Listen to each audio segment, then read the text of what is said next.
Hello, and welcome back to Washed Up Film Grads. I'm Rob. I'm Buffy. I'm Chris.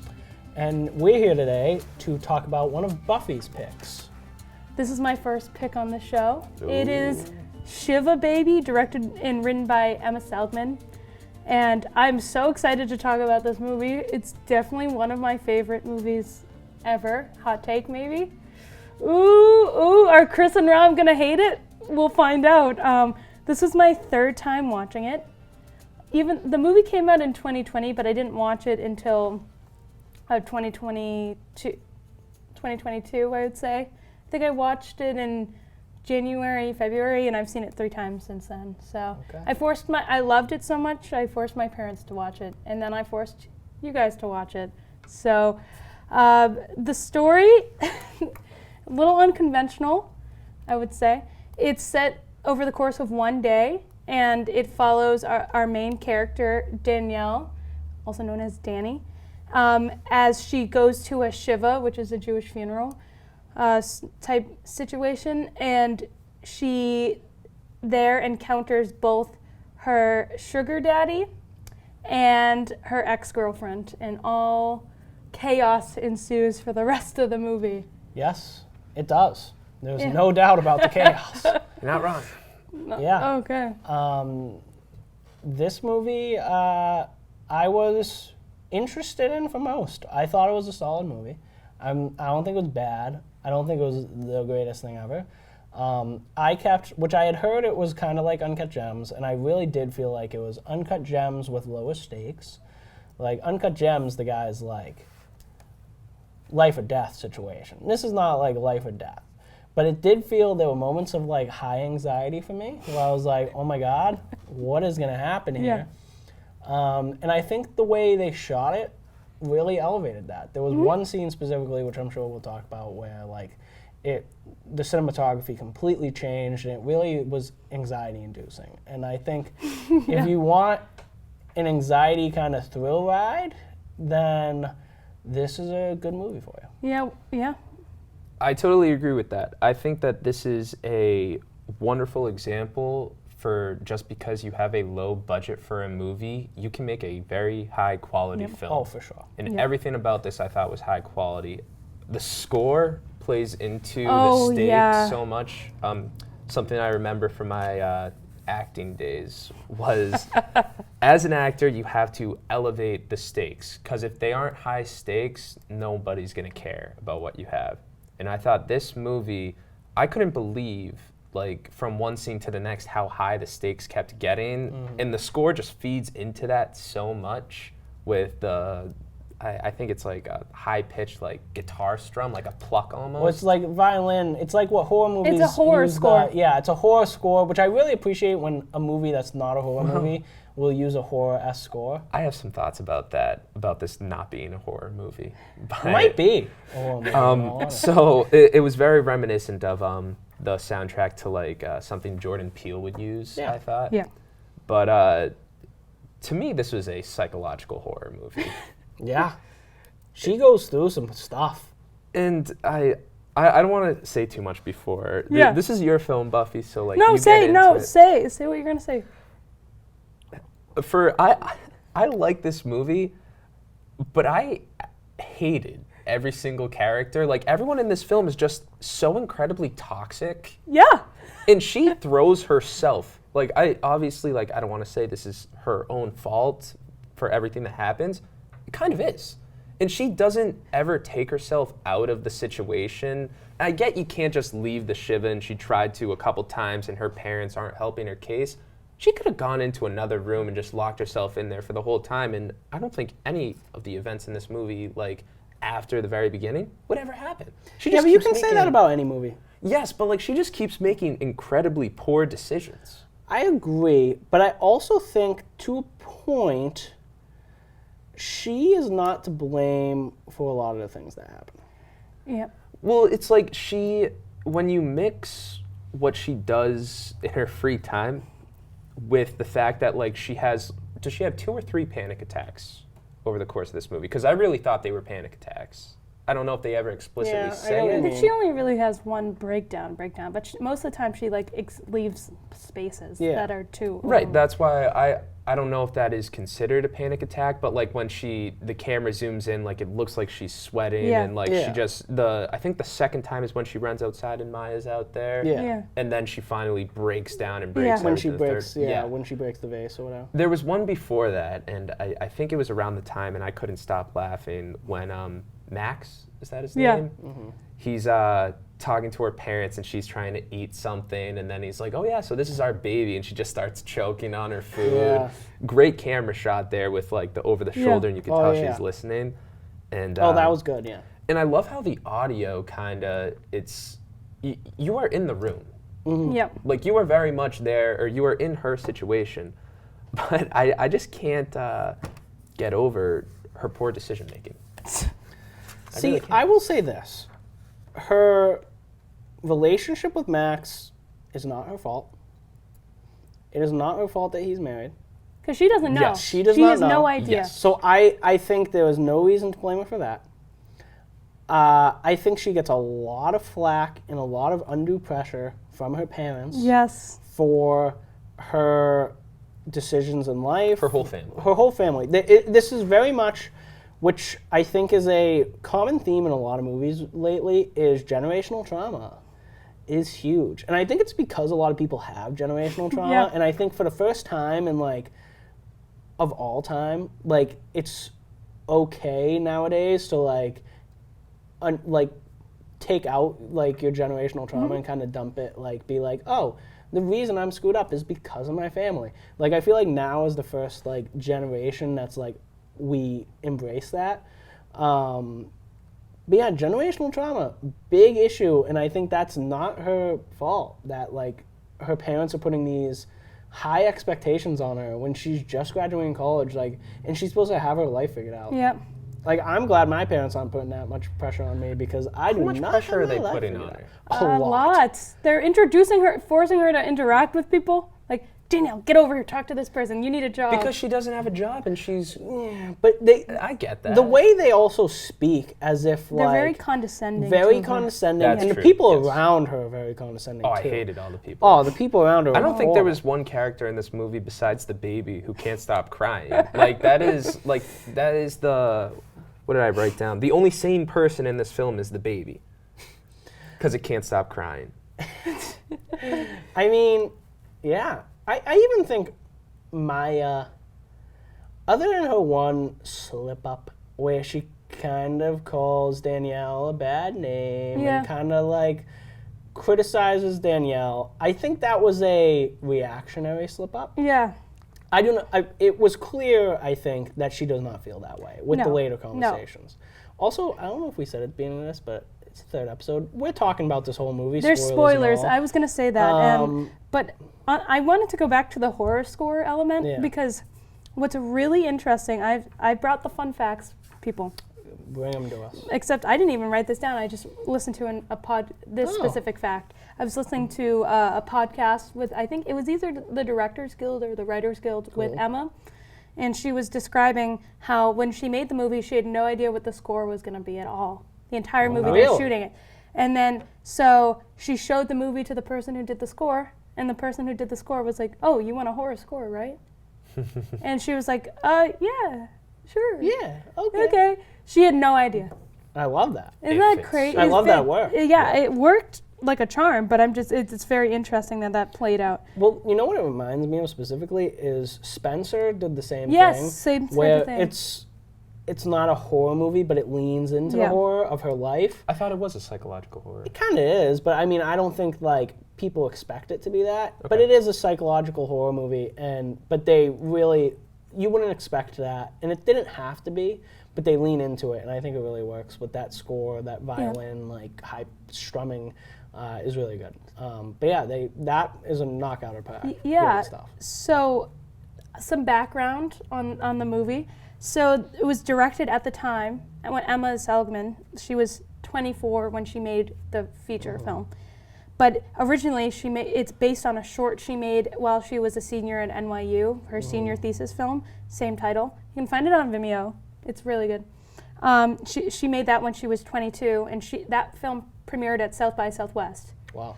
So she really thought, she was like, I'm going to go to South by, and I'm going to get all this funding to make the feature, and nobody Really? did anything. No, nothing. So most of this was funded by like her friends and her family, and then finally there was, I think, one big donor that covered most of it. Yeah. At the end, they found somebody to pay for most of the film. But while they were trying to get the feature off the ground, it was a lot of, oh, can you give me this? Don't give me a Christmas present. Or Hanukkah present because she's Jewish, but that type of thing. Yeah. And it was mostly made by a group of recent college graduates, most of them. Basically the entire crew, except they hired an additional producer on who had a producing experience, so that they could get someone to find someone to help fund most of the film. Yeah. The director, writer, she's bisexual, and why she wanted to one of the reasons why she wanted to make this movie was she wanted some bisexual representation, and she made the movie on a $200,000 budget, which is kind of incredible in my mind, because I'm like, to make the movie this good, and you're like, how did she get all these good actors in it? All the actors took the SAG minimum so that they could make the movie. Wow. What is the minimum? I don't know. Is there a number on that? I should know, but I don't. It's not. It's still Still enough money. I guess 10, 15? On a $200,000 budget, you can't. Yeah, I don't know exactly. Yeah. The point is, it's not a lot. Well, it's not as much as some of these people like Diana Agron or whatever. Yeah. Her name? Diana Agron, and the guy who plays her father is in a ton of stuff. Yeah, too. yeah. Yes. So they're not used to taking the SAG minimum. Not their normal quote. They had to cast people that lived in New York because they could not afford to drive people to set, or even drive people to set, but also get people from other places too, because they couldn't afford to put them up. Yeah. Do you know how many days it was filmed over? I think it was something like 28 days. So it was I know it was less than a month. That's nuts. Yeah. Yeah, in the middle of, no, I think they filmed in July 2019. So in the middle of the summer, because they had to film, you can only really film in the summer in New York is what I've been told now. And more fun facts. So Rachel Sennett, who plays Danielle, and Emma Seligman are working on another movie together. Wow. And they're co-writing it, and Emma's going to direct it. It's called Bottoms, and it's about two gay high school girls who decide to start a fight club to impress the high school cheerleaders All right. in their school. That sounds good. Yeah, and there's a lot of people attached to it now. I know that Marshawn Lynch is going to be in it. What? Yeah. So I'm excited now. Beast mode? yeah, he's going to be in this movie. Yeah. So, wow, right. And it's actually, I think, going to have a real budget, Yeah. not $200,000. And my other fun fact is that when you see Danielle's lock screen in the movie on her phone, there's a photo of her with another person, and that's the director. So there you go, fun facts. Interesting. So yeah, they met at NYU. They both went to NYU. And so Rachel Sennett is in the short too. Yes. And that's, even though there's big debates because she's not actually Jewish, but she's playing a Jewish person. Oh, really? But yeah, but that's Interesting. neither here nor there. Let's, quick thing also Yeah. though, yeah, Rachel is from around here, right in the neighborhood. Connecticut. I thought, oh yeah. I see. She's not really from around here. That's She close went- it's enough. New England. Yeah, Rachel Sennett. Represent. Yeah. She went to school with one of our mutual friends. Yes. Like she went to high school with them. Yes. So it's a little weird. Yeah. And that's why I also think I thought she lived closer, because I know, because it's a mutual friend. Yeah. A mutual friend of me and you who knows her. I was like, oh yeah, she's right from around here though, but she's not. She's not. Connecticut. New England. She's Close enough. from and yes, she went to NYU, and that's studying acting. But she's mostly a comedian, so she does a lot of stand-up. Interesting. And she's going to be in the new A24 movie, Bodies, Bodies, Bodies. Yeah, which looks meh. I'm intrigued by it, but neither here nor It there. looks like another A24 kind of we're making this for a millennials movie. I don't mind A24. No. I just think this type of movie that they've begun to make sometimes is a little man, I don't. No, thank you. Well, nevertheless. What did you guys think of the runtime? It's quick. Quick. I thought it was love a little too long. What? It's an hour and 17 minutes. Yeah. Hour 18 minutes, and I thought it was just a little bit too long. I have no idea what you're talking about. I think I could have done like 10 minutes less. And I hate saying that for a movie that's that short, but I really think that You think it drags? There was one part, I think it was towards the beginning. I can't exactly remember, but it was like, I remember I hit the time thinking like I had to be halfway through, and I was only like 20 minutes, 30 minutes into the movie, and there was still like an hour left at that point. I thought there could have, like, 10 minutes less. I thought it dragged for a little bit, but for everything else, the pacing was phenomenal. I never feel like this movie No. drags at all. I It think the goes pacing's so great. fast. Hey, I will stay in the minority on that one. All right. But I thought for a little bit there's a bit of a pacing problem. I feel like the scenes move so quickly. I agree. I don't think there's a pacing problem at all. I'm telling I you. think more movies need to be paced and this type of length. Before the halfway mark, there's probably about 10 minutes that I was like, all right, let's get some, Wow. let's get going here. All right. Well, let's talk about. I knew that was going to be a controversial That take. is a Oh, very big controversial. controversial take. Yeah. Let's talk about what happens in this movie. Yeah. So she, first off, without getting too into what happens here, the opening scene is a Graphic.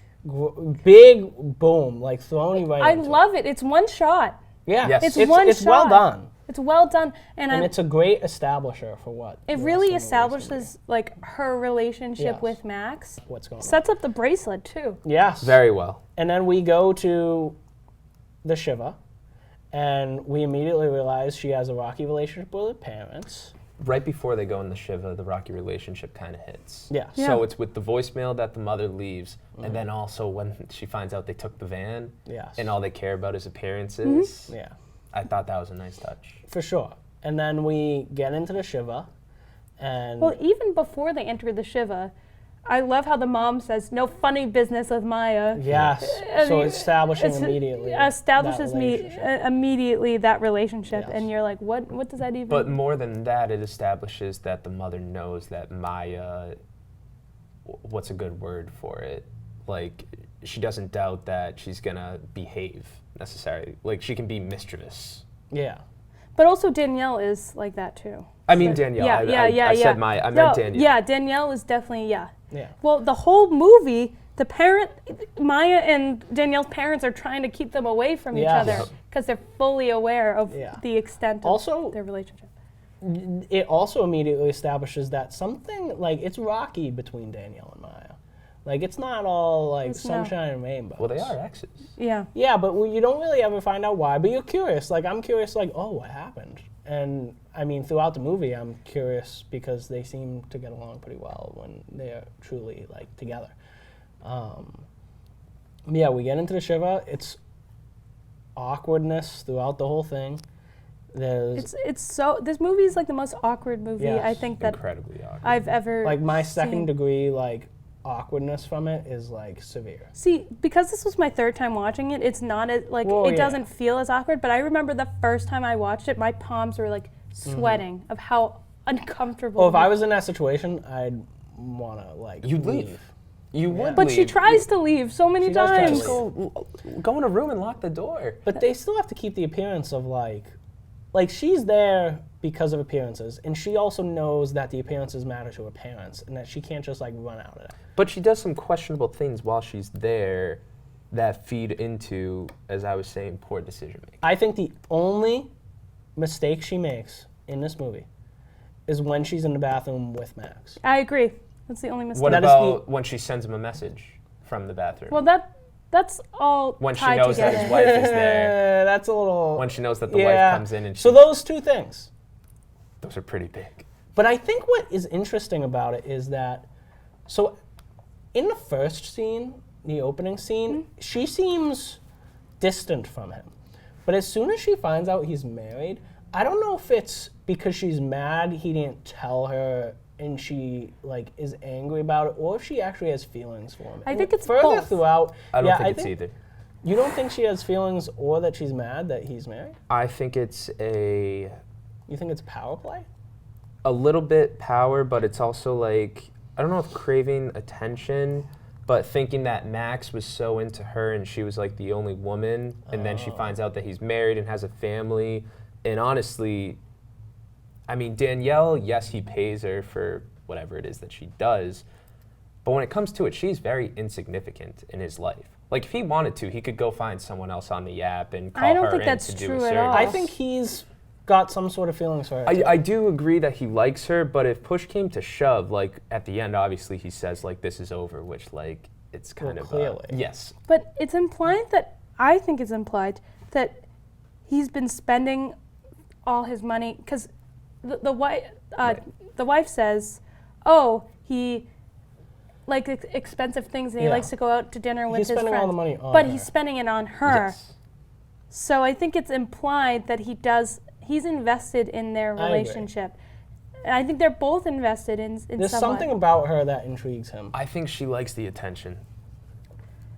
So you don't think that's like more of like a, I don't want to say that's a misogynistic viewpoint of her, but why? I don't think it is at all. I think that she likes that this person doesn't judge her like her family does and wants her to be. Granted, she tells him that she's going to law school, so she has an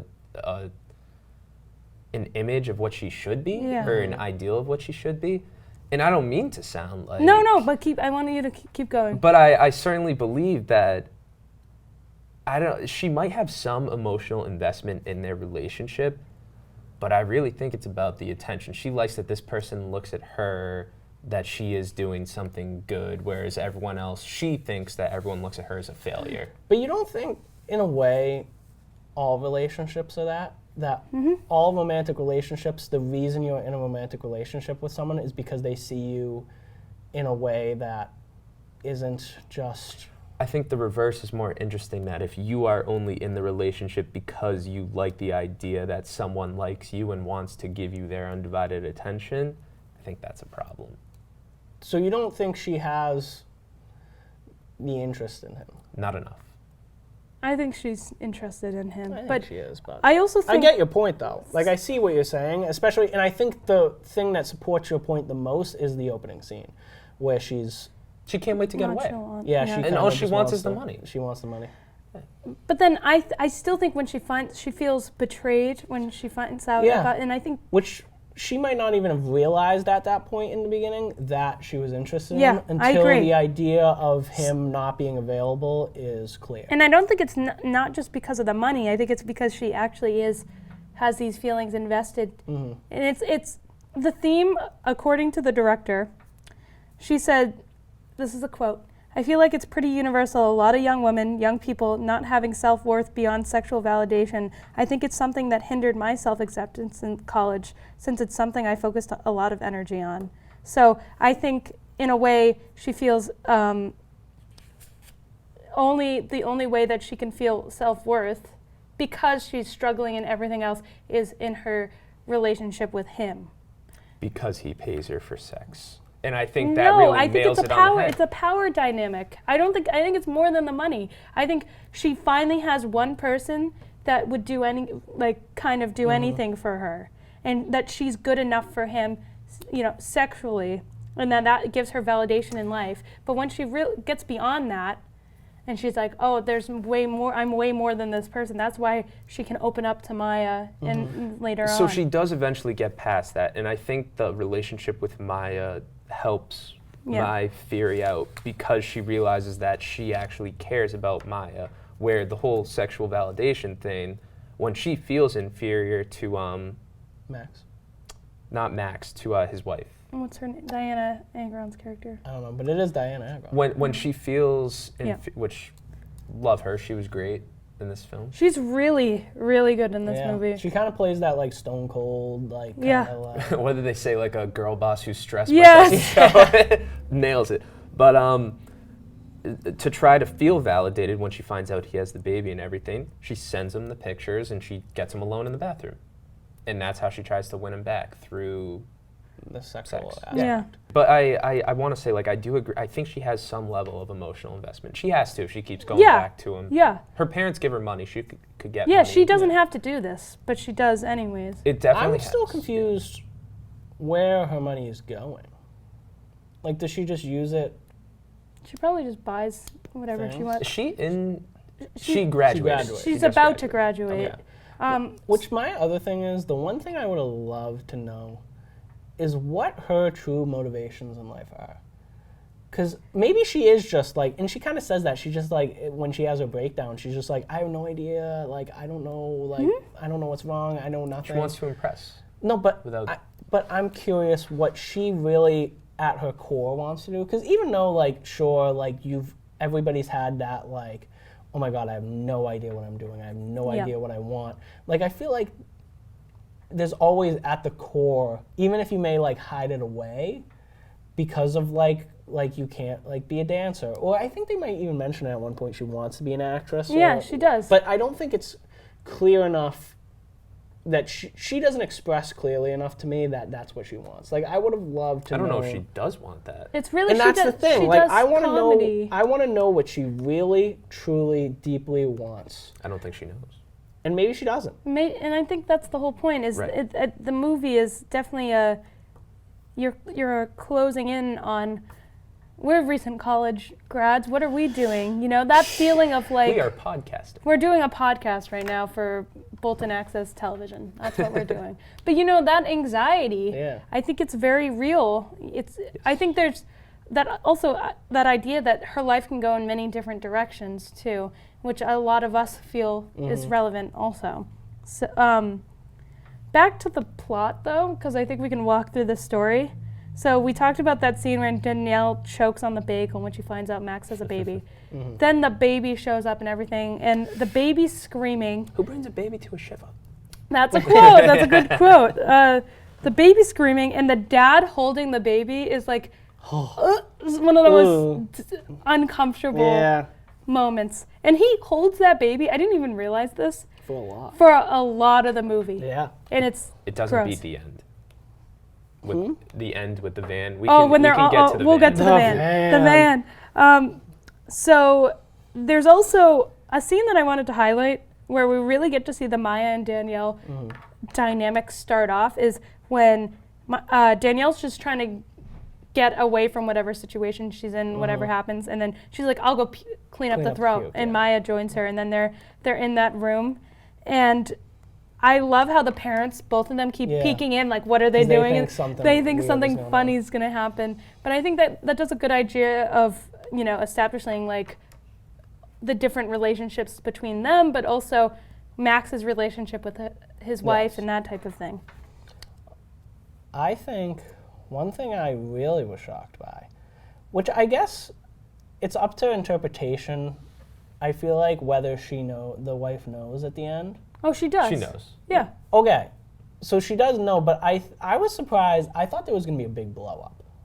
And I think it's interesting that the movie ended in kind of just this, like, stagnant, like, she has her blow up, but I thought there was going to be a big, like, huge, like, everybody finds out that she's, like, with this guy and he's cheating on his wife. Like, I thought everybody at the Shiva was going to know.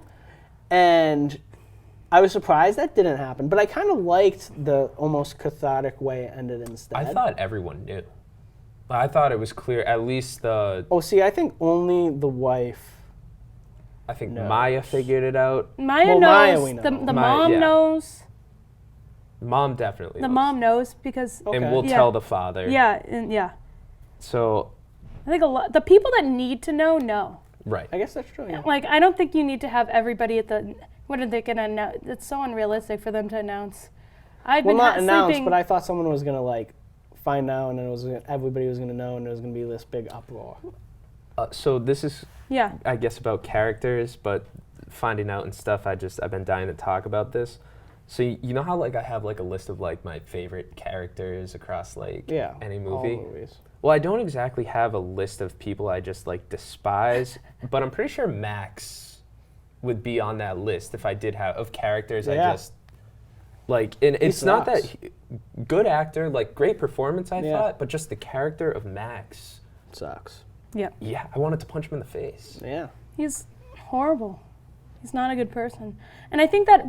But I think he serves an important purpose because Oh, of course, I think yeah. that is definitely it's a look at our culture, He's right? a great antagonist. Yes. Yes, yes. because that is very, that man in power with money. But yet, not even his money. But that's the best part. It's not Yeah. even his money. So it really breaks down that whole barrier that even this man that appears to be strong and everything needs his wife's money to do what, get up to his shenanigans. And he also kind of just looks like a schmuck. Yeah. With his His hair hair's cut. all like not neat. And everyone's like, oh, look at him. He's cute. Not to knock on his look, right? Just the way he presents himself, it's just He didn't feel clean cut and no. Yeah. And maybe it's because we know what he's doing in the movie. Maybe, but maybe what we know of him is creating our perception of him. Yes. Yeah. But I think if you watch the short, it's a different actor that they use for Max, and the actor in the short does not give off that same vibe. So I'm glad they went with this guy instead, because he definitely gives off the creepy a little bit with his beard and everything. Yeah, the beard's rugged and his hair's not His neat. hair's I have another poor decision that she makes when she walks over when they're all sitting on the couch Oh, that was bad. with all the pictures, and she's like, "Where did we meet?" Trying to expose him. Well, of course, she likes to play with fire. That's Danielle, Yeah, though. She does. That's her character. She does enjoy playing with fire. I have the line, "I don't want to be a girl boss. That's not my type of thing." When for jobs. Max's wife offers her a job, The job sounded like Horrible. you didn't like it. it sounded fine. It sounded like a great job. Yeah. Oh, it you're sounded gonna like be she was just set. going to be pushing paper.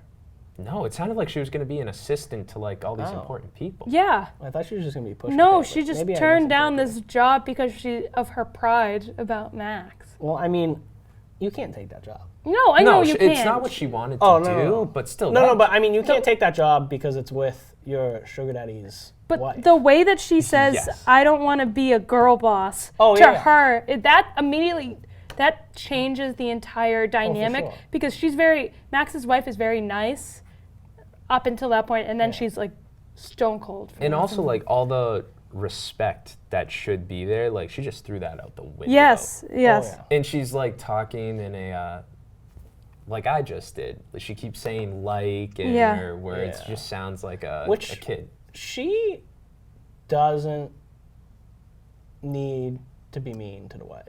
No. Which, it's an emotional response. Yeah. Which is the same response Maya has. It's an emotional response because although you know it's not her fault, You're gonna you blame can't her. help but Yeah. blame her because if it's not her fault, could it be your fault? Which it's clearly not her fault. But Yeah. could you reflect it on yourself? She's deflecting blame. And it's falling on a person that doesn't deserve the blame. But Max is the only Max is the only bad guy. Well, other than maybe some of the other people at the Shiva, of the main of between Max, Maya, the wife, and Danielle, those four. Max is the only bad guy. I have some thoughts on that. Oh. Ooh, what do you have to say, Chris? Well, I said it early, but everybody in this movie is just toxic.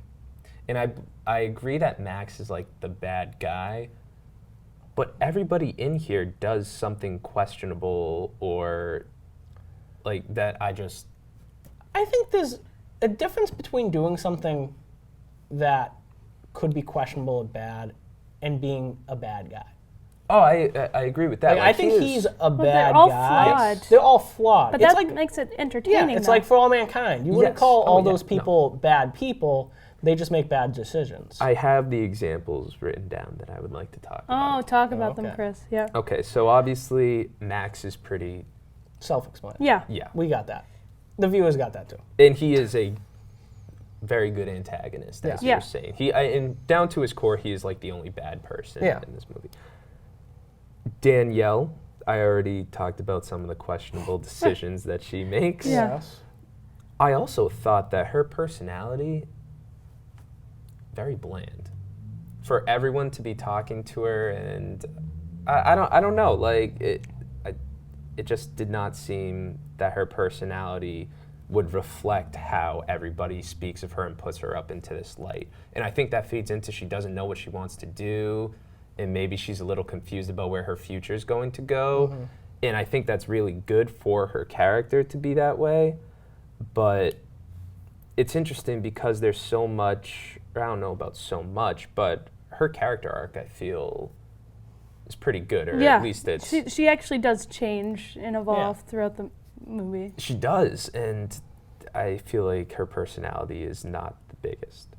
But Maya, going through Danielle's phone when she sees it, and she can see the notifications popping up, but for her to actually like unlock the phone and look through everything that's going on, I thought that was very, very questionable. It was pretty questionable. I think... But also, they had just kissed and everything. Yeah, so I think the thing was that Maya felt like she was on the same page with Danielle on what their relationship was. Like that they were like kind of getting back together. Yeah, they were going to get back together. Yeah. And then she felt betrayed by this.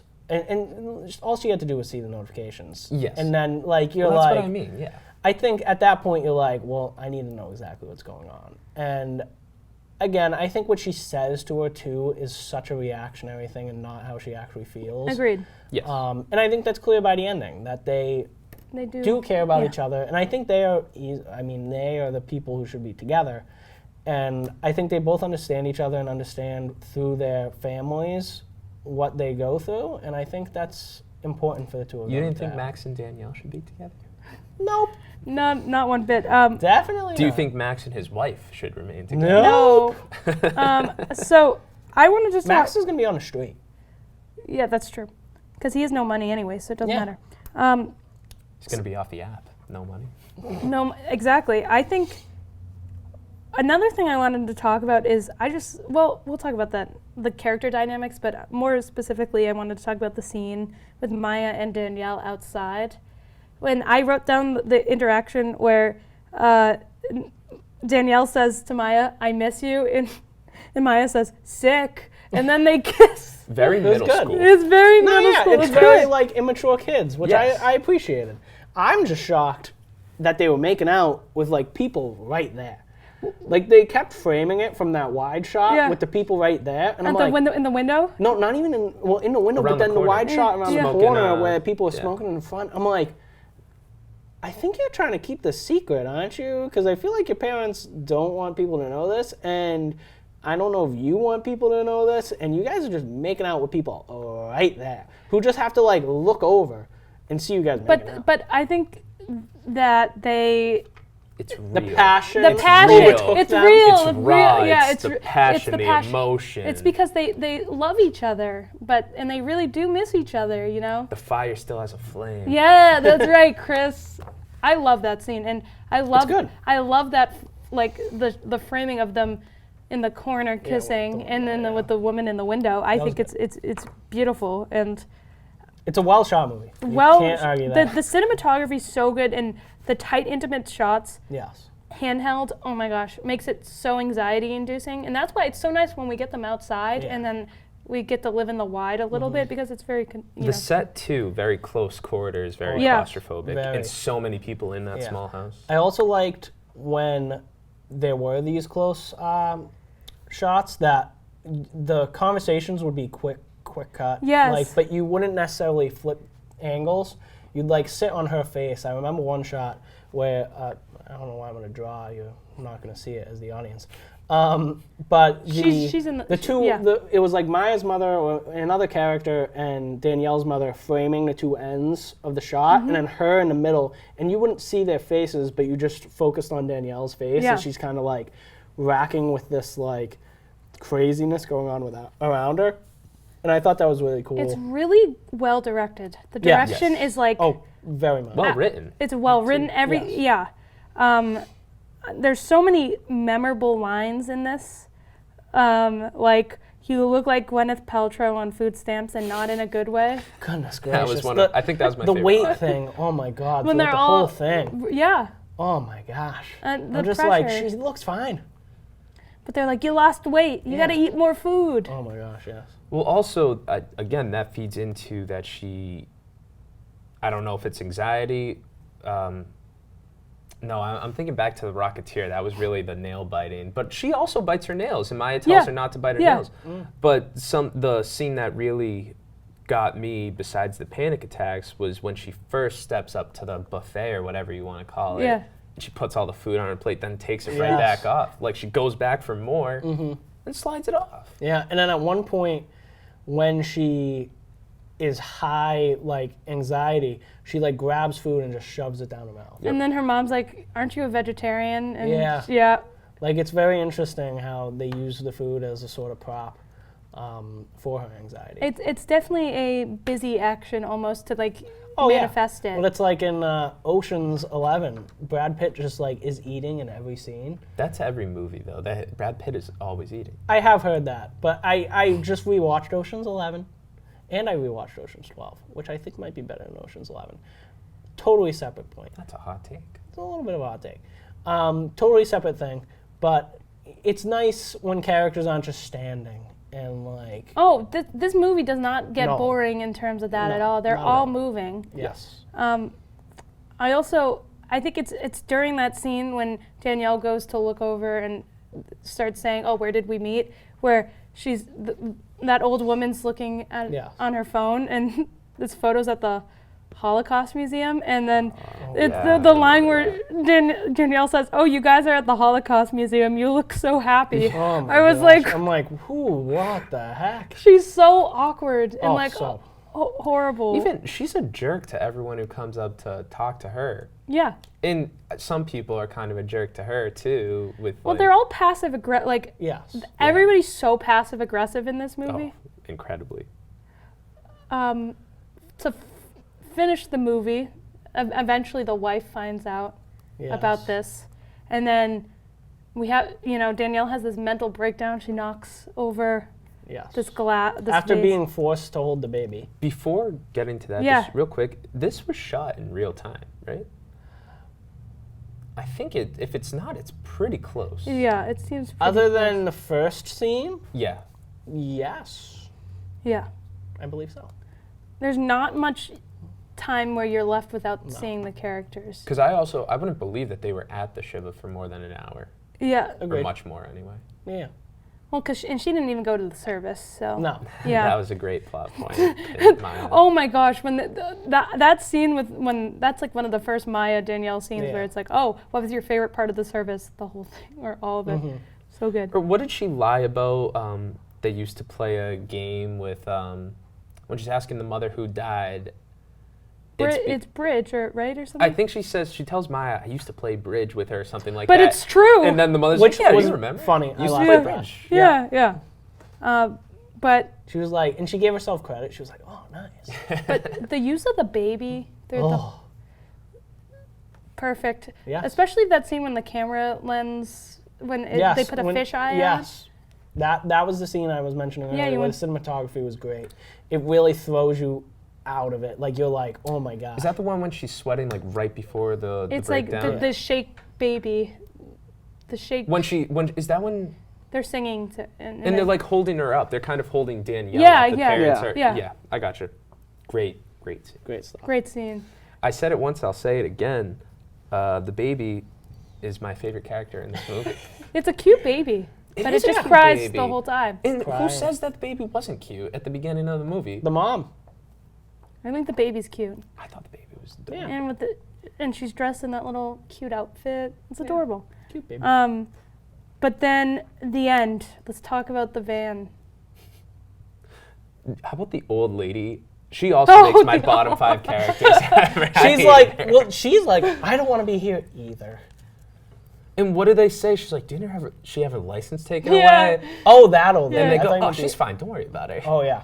She was annoying. And then the old lady who gets in the van with them, like, she's not involved in it. No, it was the woman who was at the Holocaust Museum. She's, like, forced into this van with everybody else who's got all this problems. And then, like, she's just there. Like, she has nothing to do with any of this. And she's, like, forced into this van. Max and the wife would never get in that van. Never in a million years. Couldn't believe they did. But then, if you're getting... But the dad has no idea, though. You have to remember that. The dad's clueless. So the dad's forcing them to get into the van. Yeah. If the dad knew, he wouldn't be saying And then Maya with Maya's mom. and then the random old lady. And they're all jammed in here. And they're all like, "Oh, you got a lot of stuff in this van." Yeah. Which, what does he do? No idea, but I don't think they use the van very often, is my guess. No. I love the last shot though. Very to juxtapose it against the opening shot. The last shot is Maya and Danielle holding hands in the back. It was very cathartic. I said that Nice. word earlier. I felt very good knowing that they have each other. I like how the van comes full circle, though. Oh, yeah. Yeah. That it was never supposed to be there, and now it's then going to play such a big Huge role. role. Gonna bring them all home. Oh. Oh. It will bring them somewhere. Yep. That's for Stop sure. after stop all the way. Well, Maya and her mom live across the street or something. Are their neighbors? So Oh, from them. So from they'll them. be the last. They'll be the last stop. Well, that's good at least. So, if this extending beyond the plot and going to the story, do you think Maya and Danielle, it works out? Yes. Yeah. Interesting. I think so. Yeah. I hope. I like to hope. I think they, and again, they don't make clear what their issue was, but I think they are clearly good for each other. I Yeah. think they even each other out.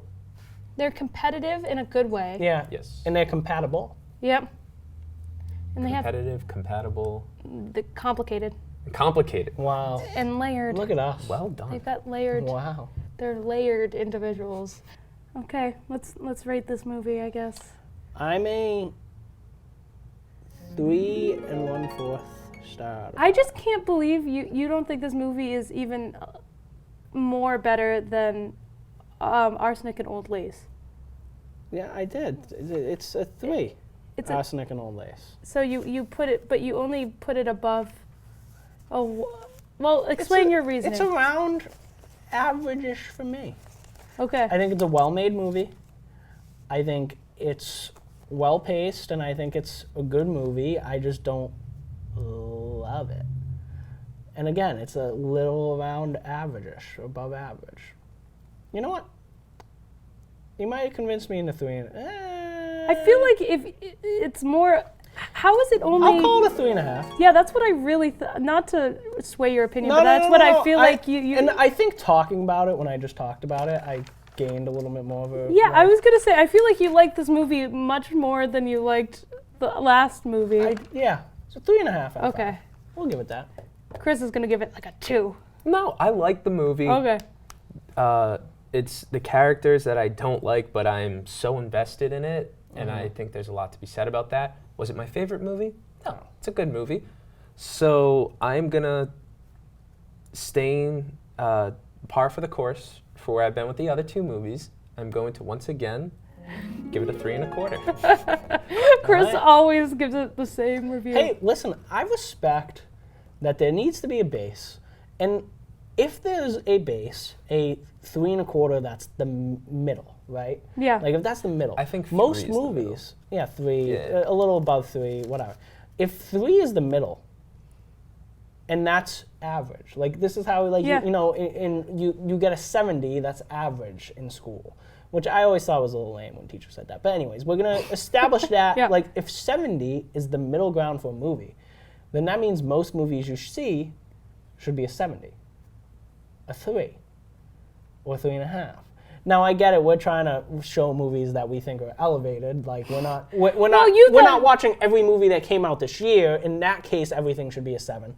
But like most movies are gonna run in the 3s and like in the 3s. Yeah. Like anything above a 4 or 4 and above is a great, like an all-time classic. If it's above Wow. a 4, that's saying something. Yeah, and I I don't think, I will say this, I do not think any of the first 3 movies we've watched are an all-time classic. Okay. And I think that I with, might put The Rocketeer in an all-time classic. I don't think it's Chris, an what do you all-time, want Don't shoot me. I don't think it's an all-time great movie. I think it's a movie I really enjoy. I don't think it's an all-time great. I wouldn't put it up there with Citizen Kane.